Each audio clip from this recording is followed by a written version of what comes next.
Welcome back into another day of our daily Devos, and we are jumping into chapter 2 of the book of Hosea. So we've had a little intro session, and we did chapter 1 all in one shot.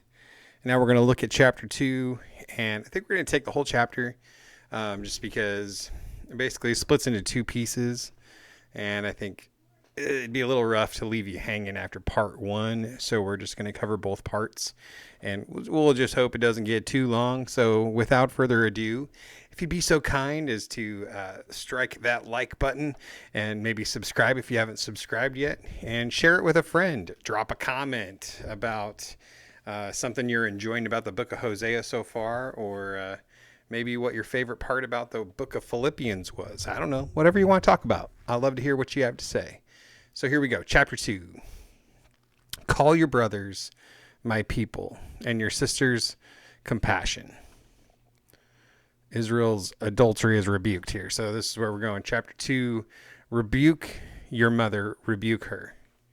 For she is not my wife, and I am not her husband.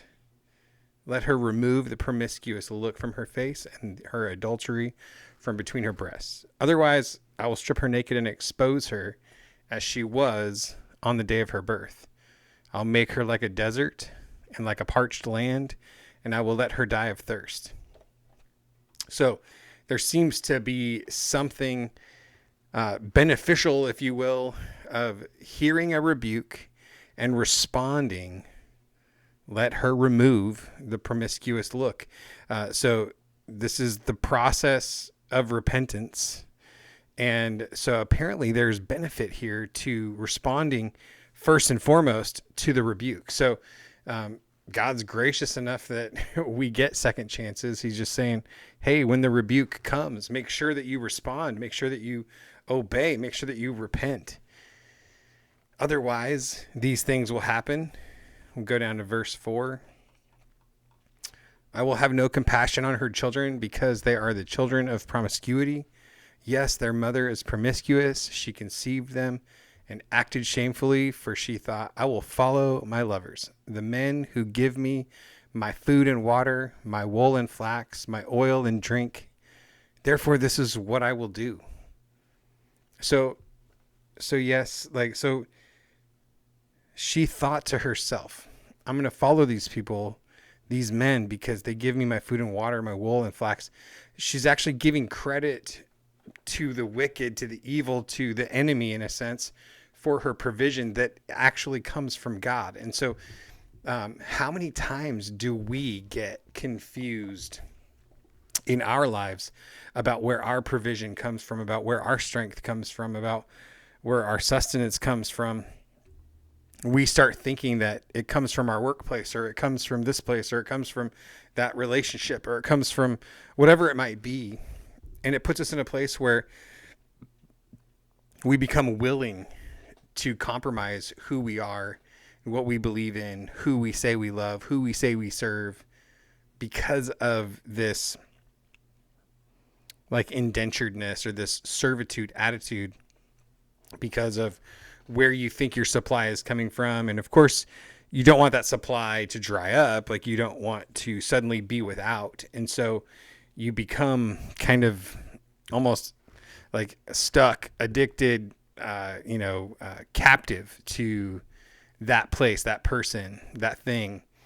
Therefore, this is what I will do. I will block her way with thorns, and I will enclose her with a wall, so she cannot find her paths. She will pursue her lovers, but not catch them, and she will look for them, but not find them. So here is the picture of God really putting restraint on the sinful, the ability to sin, the ability to follow through on your sinful desires for the sake of seeing you redeemed.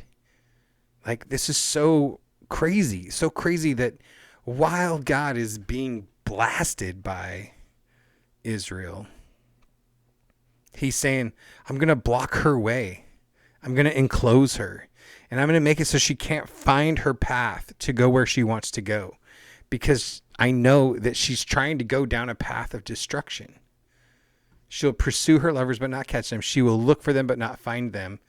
Catch this right here, going into the last part of verse 7, going into verse 8. Then she will think, I will go back to my former husband, for then it was better for me than now. That the truth begins to come to the surface. She begins to see like, wow, man, maybe I thought I didn't like my life, with my husband back then. But man, that was way better than what I have now. And then verse 8, she does not recognize that it is I who gave her the grain, the new wine, the fresh oil. I lavished silver and gold on her, which they used for Baal. Therefore, I will take back my grain in its time and my new wine in its season, and I will take away my wool and linen, which were to cover her nakedness. Now I will expose her shame in the sight of her lovers, and no one will rescue her from my power.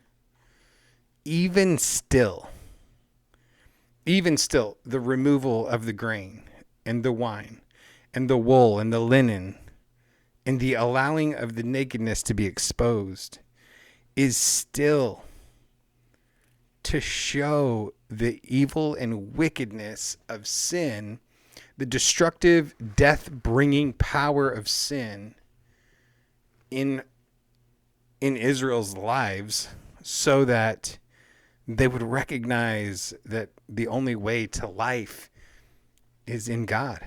That they would turn away from their wicked ways and they would look to follow him.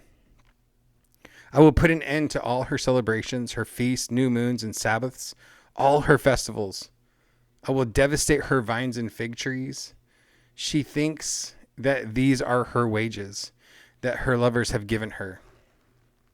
So it's like when you serve one of these foreign gods, you do crazy things for them so that the crops will grow, so that the vines will grow, so that you have wine, that the fig trees will grow, so you have all these things and you think that you're receiving that bountiful blessing because of your serving that idol. And so as long as God keeps the provision coming, it's like reinforcing your idolatry, reinforcing your rebellion. So he comes along and he says, I'm going to devastate your vines and fig trees so that you can stop thinking that they're for your wages from these lovers that they have given it to you.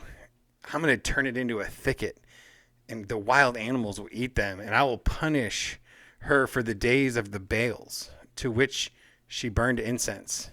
So there's a reckoning coming. There's a punishment coming to the nation for serving other gods and burning incense to these other gods. She put on her rings and her jewelry, dressed herself up, and followed her lovers. But she forgot me.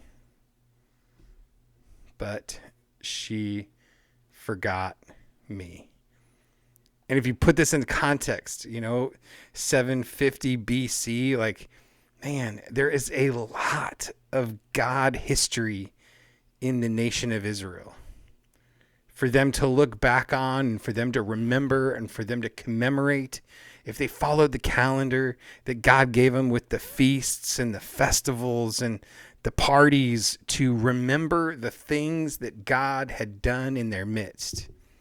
The Day of Atonement, celebrating the Passover, the Feast of Tabernacles, just all of the different things that were going on throughout the year to remember the faithfulness of their God.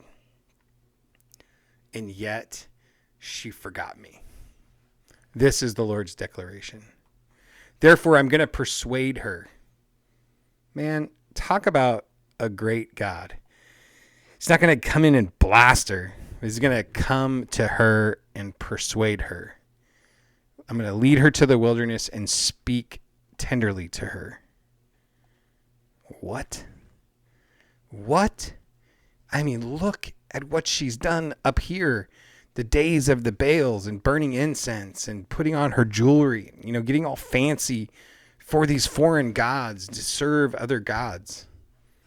There I will give her vineyards back to her and make the valley of Achor, the valley of trouble, And it's where Achan was buried, his family, from the Battle of Jericho, and they took the stuff, the spoils that they weren't supposed to take, and so their whole family lost their lives.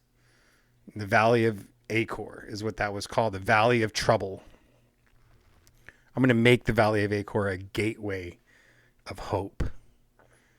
Man, is that not a promise that God does for each and every one of us practically on a daily basis? I swear, like, God is so good to come into your valleys of trouble and to turn it into a gateway of hope. There she will respond as she did in the days of her youth, as in the day she came out of the land of Egypt. So that first day, rescued from slavery, the first day that she really remembered what an awesome, mighty God we serve. In that day, this is the Lord's declaration: you will call me my husband and no longer call me my Baal. For I will remove the names of the Baals from her mouth, and they will no longer be remembered by their names. Like, how gracious and loving is that? On that day, I will make a covenant for them with the wild animals, the birds of the sky, and the creatures that crawl on the ground. I will shatter bow, sword, and weapons of war in the land, and will enable the people to rest securely. I will take you to be my wife forever. And I will take you to be my wife in righteousness, justice, love, and compassion. I will take you to be my wife in faithfulness, and you will know the Lord. On that day, I will respond, this is the Lord's declaration. I will respond to the sky, and it will respond to the earth. The earth will respond to the grain, the new wine, the fresh oil. And they will respond to Jezreel. And I will sow her in the land for myself. And I will have compassion on Lo Ruhamah. I will say, so I will have compassion on Lo Ruhamah. And that was the, Lo Ruhamah means no compassion, no love. Like, it's over. But I'm going to have compassion, and I'm going to skip ahead there for a second. Hold on. Oh, man. So I will have compassion on Lo Ruhamah, basically reversing the curse, reversing that punishment. I will say to Lo Ami, which means not my people, that you are my people, and he will say you are my God.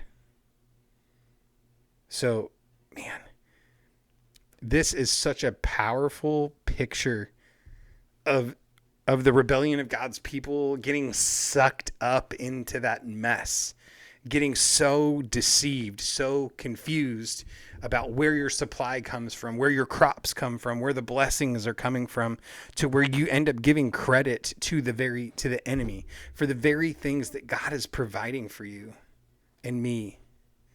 And we turn our hearts and we run away from God. And God brings some correction, and God brings some punishment, some discipline. But he brings it in such a way that it wakes up our spirit to say, wait a second. Being with God was so much better. What was I thinking? You know, like that prodigal son moment where you're eating out of the pig's trough and you're just thinking, what am I doing? What am I doing? The servants in my father's house eat better than this, are taken care of better than this. So God's so gracious to begin to remove the pillars of the things that are holding up the structure of your idolatry so that it eventually collapses. And then he comes in and he speaks tenderly and he persuades and he says, come and be with me. Come and be with me. Come and know me. And you said, you know, like I said, you were going to be scattered, but now I'm going to sow you into the land here, and you're going to grow again, and you're going to thrive again. And I'm going to have compassion on you again, and I'm going to call you my people again, and we're going to be restored. The restoration of the Lord to his people. I think it's impossible to read this chapter and to not be encouraged. So I hope that you've taken some time to really soak this one up a little bit, because wow, what an amazing God we serve. So I hope you've been encouraged today. God bless you. Have a great day. I will see you tomorrow.